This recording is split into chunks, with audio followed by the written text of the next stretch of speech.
who left everything ahead for something far more greater than anything I've ever imagined. I am Moabite, longtime enemies of Israel, but I fell in love and married to an Israelite man named Malon.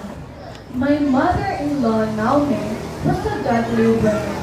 She was the nicest mother-in-law any girl could wish to have. She loves her daughters-in-law dearly and will love her just as much. She was no doubt very sorry when her sons married heathen girls, but she made up her mind to lead us, if she could, to love the God of Israel. She's taking every chance to tell us about God's love. 10 years passed by, then trouble came and great sorrow.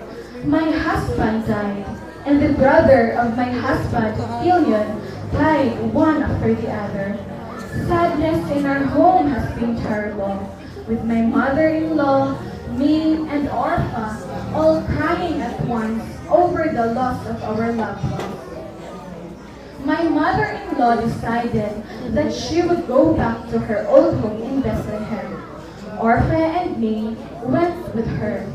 On our way, however, my mother-in-law worried about us.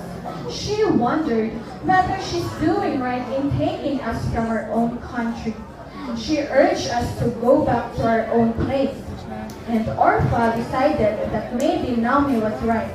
So she said goodbye with many tears and went back home. I told my mother-in-law, "Do not urge me to leave you or to return from following you. For where you go, I will go, and where you lodge, I will lodge. Your people shall be my people, and your God my God. Where you die, I will die, and there will I be buried. May the Lord do so to me, and more only, if anything, that death part me from you." And when my mother-in-law saw that I was determined to go with her, she said no more. We arrived in Bethlehem. Fortunately, the barley harvest was just beginning, so there was work to do and food to eat. I at once offered to go into the field to glean with some of the girls in the village. I met Boaz. He was the owner of the field. He was interested in me, especially since my mother-in-law was a relative of his. He was very pleased with me. He told the reapers to let some of the sheaves drop where I could glean so that I would have lots of grain to take home.